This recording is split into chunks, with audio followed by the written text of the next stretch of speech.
למען החי ורעי, למען החי ורעי. Hello, today we're discussing Parshat Korach. I'm recording it a little bit late and probably my voice doesn't sound as usual because I had a terrible flu and I just barely managed to recover. Anyway, Korach, very interesting and dramatic Parsha. Korach is a cousin of Moshe and Aaron, a very high-ranking member of the tribe of Levis, and he basically incites a mutiny. He is challenging Moshe for leadership, as well as he is debating Moshe's right to name Aaron, his brother, as Kohen Gadol, because virtually he wants the position for himself.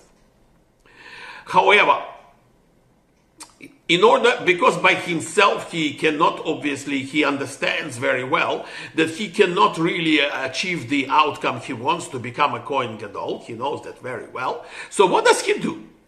He convinces two troublemakers, Datan and Abiram, from tribe of Reuben, as well as 250 members of the tribe of Reuben, which basically very high-ranking people, well-known, well-respected people of the community.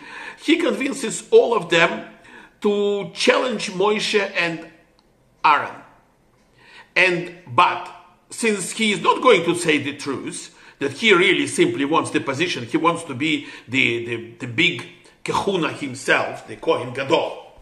So, now the Reubenites, Datan and Abiram and the 250 members of Reuben tribe, they as well have got an issue, because now since Hashem changed the rules, instead of the firstborn being the priests in the temple, now only the tribe of Levi are the priests in the temple, and they want to be the servants in the temple. Now they are not happy with that decision. So this is like two basically camps of political parties decided to join together in order to achieve some outcome where their desired outcomes are not really what they want each other. They are not in sync, they are not really helpful to each other, but in the end of the day, both of them are against Moshe and Aaron.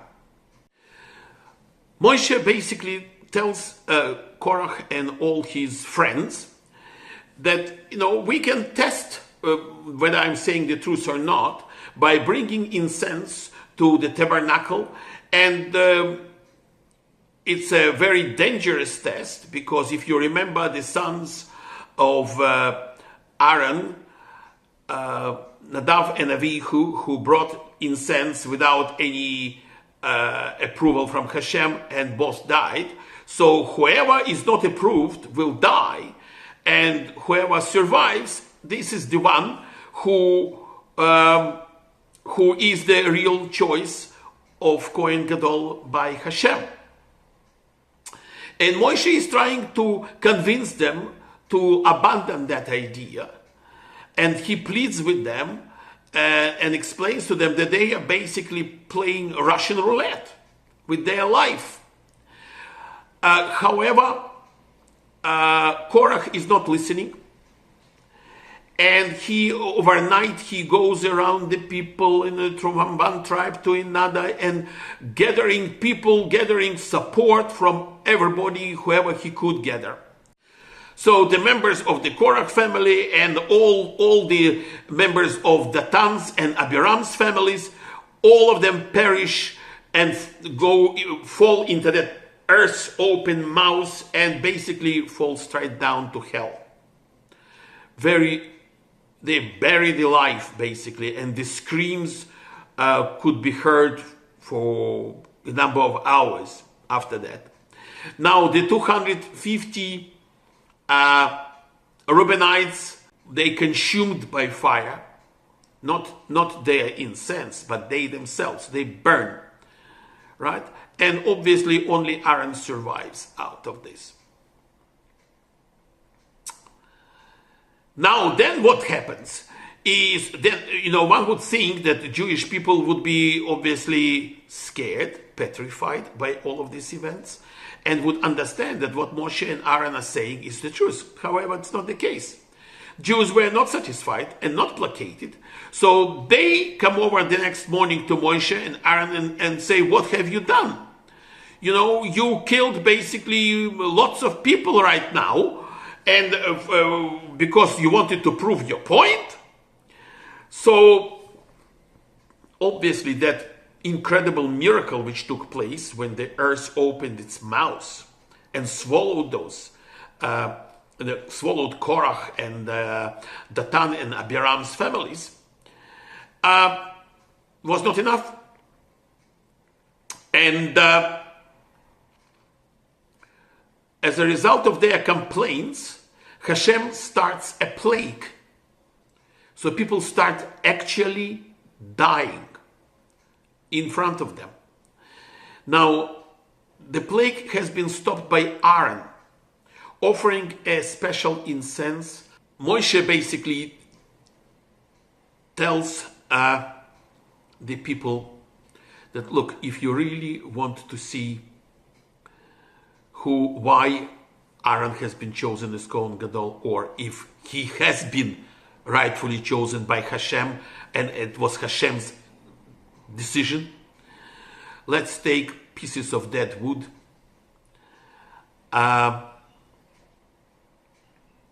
and each prince of each tribe would put his piece of dead wood in the holy. And Aaron put his piece as well, and they put Aaron's piece actually right in between, so that nobody could say that because it was in front, maybe there was some summons and whatever, and Moshe sort of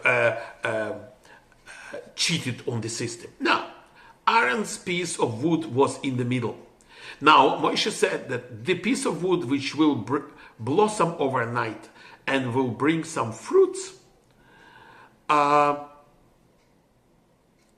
whoever that piece of wood has been put by, which one of the princes put it in, they all marked,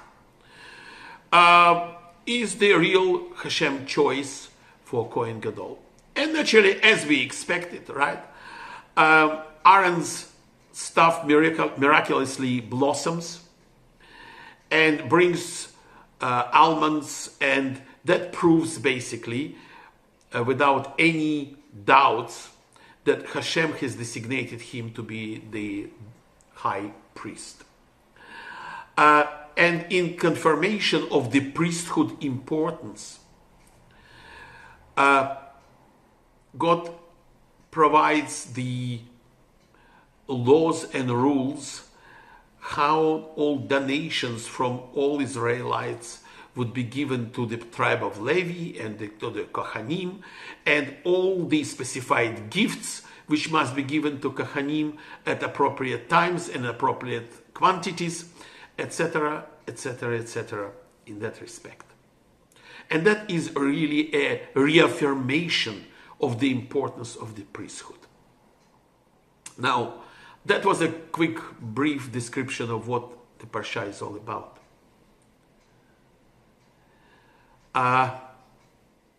Let's look at it together. Korach basically means one thing. He wants really to be the Kohen Gadol. But what he is saying, because he can't say the truth, he doesn't want to say the truth, he needs to support all his supporters, all his congregation, those 250 people which support him. So what he's saying, all Jews are equal. And your specific selection of you as a leader, Moshe, and Aaron as Kohen Gadol is not really necessary. We all have got a relationship with Hashem, and we all really entitled to be rightful citizens of the society, and we don't need you, the elite. By saying this, Korach basically defied not only Moshe and Aaron, he was basically rebelling against Torah, against God's law. Why I'm saying this? Because Hashem wanted the priesthood to be the carriers of the idea of Judaism, basically, of the whole foundation of Judaism is based on the priesthood, on the Kahanim. They are the carriers of the knowledge right through the centuries. And simply through the very existence of the Kahanim and Kohen Gadol and the traditions and the festivals and what Hashem was teaching us through the Torah, basically we exist today. We carry the knowledge in our genes, in our psyche, in our hearts. And all of this is simply thanks to the very existence of the idea of the priesthood. So when Korach was defying the whole idea of this, he was rebelling against God. And this is why, in the end of the day, he suffered such a horrible death. And you will say, all right, okay, fine, we understand, cool. What relevance this has got to us today? Well, let's try to look at it together. In the 16th and 17th century, the Reformation in the Western world, the whole movement, which has created the Protestant religion, the Protestant type of Christianity, has created the logical, philosophical, and most of all, religious foundations of the United States. Because at the same time the printing was invented, and every Protestant European who was traveling to United States to colonize United States at the time was carrying a Bible under the armpit. Okay? And this is why the Magna Carta, the foundation of the American law, basically is based on the Bible. And it quotes the Bible. And definitely they were trying to build a society on the principles of the Tanakh. In the last couple of decades in United States, it's very common where the commentators call our civilization as Judeo-Christian, basically underlying the whole idea of the American society, which is created on Judeo-Christians foundations. After the Holocaust, Jews have created its own state, thanks to the Balfour Agreement, of course. So in 1948, a state of Israel was created. And with that, a process has started of rebuilding the foundation of Judaism. Initially, yes, the founders of Israel were dead against this religious Jew who is sitting and studying Torah. And that's why even Yiddish was heavily suppressed in Israel. But all of this has changed over the last few decades. Israel became, after 70 years of its existence, it's one of the most advanced societies in the world. They achieved incredible results in military, agriculture, industry, science, economics, and in the spiritual life of the country.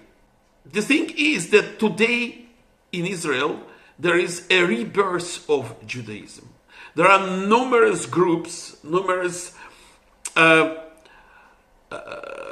religious branches, but all of them, in the end of the day, yes, sure, they are different. They come from different, maybe some different ideas in some aspects. However, the whole concept of God's existence, the whole concept of spirituality, and the fact that we Jews are the nation of the priests is having a comeback on an incredible level right across the world, and most of all in Israel. Even the fact that of those Kabbalistic groups, which I used to be part of, even they are positive, even though they call themselves science. But they bring some knowledge to people.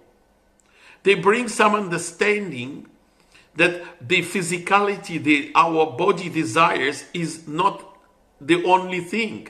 And as a matter of fact, it's just secondary comparing to our spiritual life. Yes, there is today religious Zionism, and there are numerous names to it. Exactly the opposite happened in Europe with Christianity. As one of the writers, European writers, Sebastian Villar Rodriguez, has said one phrase which is incredible. Europe has died in a Svensson. After the Holocaust and the desire by Hitler to destroy all the Jews, to kill them all, and he was presenting himself as the main crusader in that respect, actually, right? Suddenly, the Europeans stopped believing in God. They became most atheistic. Do you realize that only 5 to 10% of Europeans today, I mean Western Europeans, going to their absolutely incredible churches and monasteries? In Russia, the religion has died, Christianity has died in the civil war, in the revolution. And nowadays, it's not really looking like as if it's having a rebirth in any shape or form. What has replaced all of this in Europe is the Hellenistic approach to life. No, they didn't create any new incredible scientists or philosophers or artists or actors or anything like that. Mostly hedonism, which is what was the Hellenistic way of life as well. The sexual immorality, very ripe in there. Now, the amount of children produced in Europe by Europeans is very low. The birth rates are very low. By the way, in Israel, they are the highest, one of the highest in the world per capita population of Jewish mothers. Right? The demographics, which has basically destroyed in the end the ancient Greece and Rome, where the families didn't have enough children and were morally and ethically demoralized. This is what is taking place today in Europe.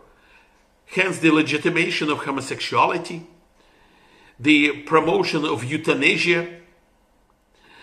Do you realize that in ancient Rome it was very honorable to euthanize, to kill basically yourself, to commit a suicide? It considered honorable.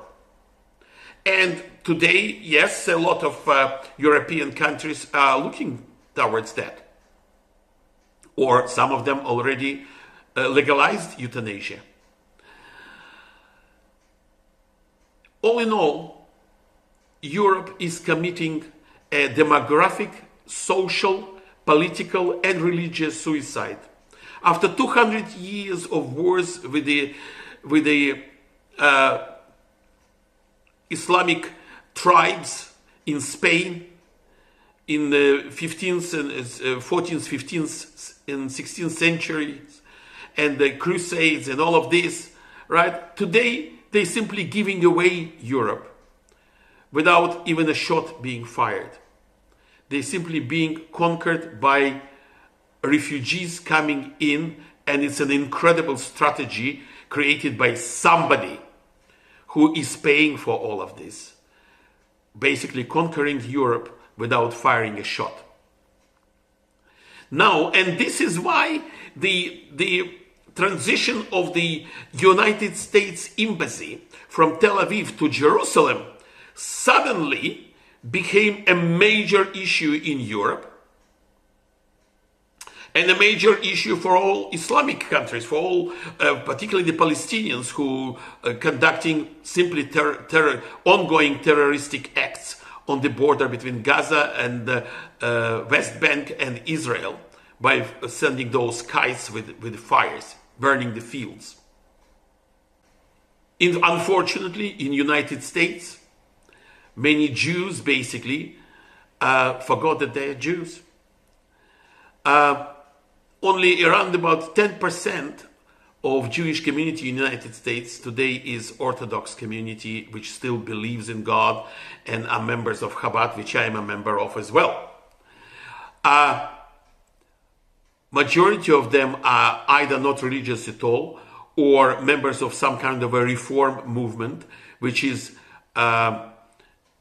incredibly similar to Christian services rather than Jewish services. I experienced that a few times in my life, and I couldn't understand how that kind of a service can be called a Torah service, basically.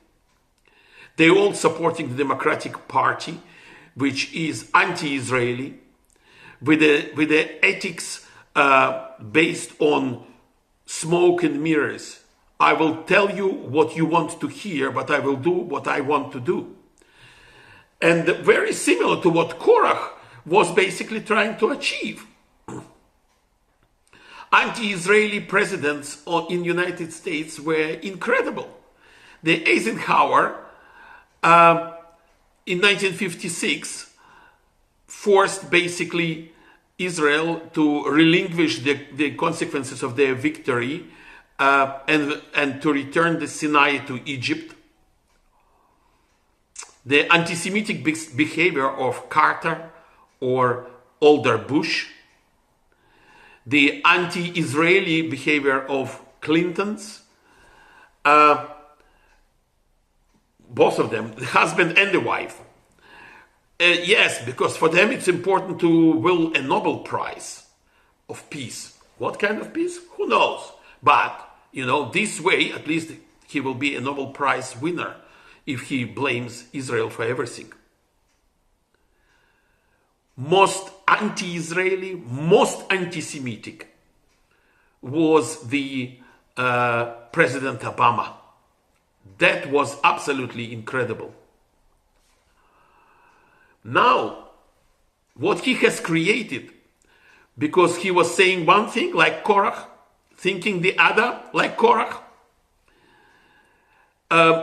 he has alienated majority of the American population, particularly the evangelical Christians, who has been the foundation of re-electing President Trump. In their mentality, in their decisions to elect President Trump, there is God's hand.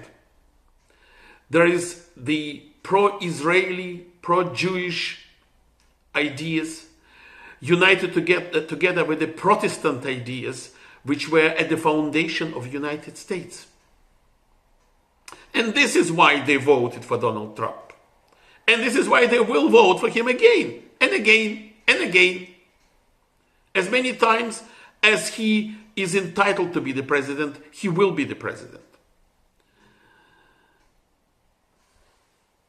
Do you realize that basically Donald Trump's grandchildren are actually Jews, because his daughter Ivanka converted to Judaism. Her husband is an Orthodox Jew, and her children are Jewish. So we have got now in the White House a friend of Israel, who is a friend not only because it's popular, because it is not, but because this is the way he feels and the way he wants to feel.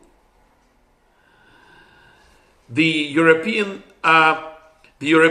politicians are still trying to tow with Iran and to find some peaceful solution with Iran without upsetting the Iranian mullahs. Well, again, they're acting like Korach, and Hashem will never allow them to do that. The ideas of the two leaders which are real leaders, like Moshe, today in the world are Donald Trump and Benjamin Netanyahu. The two of them understand where the truth lies and where the truth always has been. The two of them understand that Jerusalem was a Jewish capital 3,000 years ago. It's an eternal capital of Jews. And moving the embassy to Jerusalem is simply a natural move, which has been absolutely necessary and is a manifestation of the natural process controlled not by any president or not by any human being. It's controlled by him.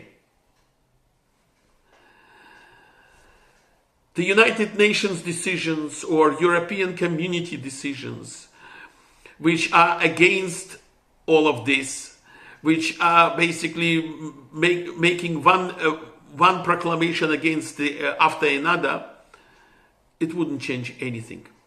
As Trump actually said on the 25th of April, I will always stand with our great friend and partner, the state of Israel. It has blossomed in this world, and we are looking with a lot of respect at the spirit of the Jewish people.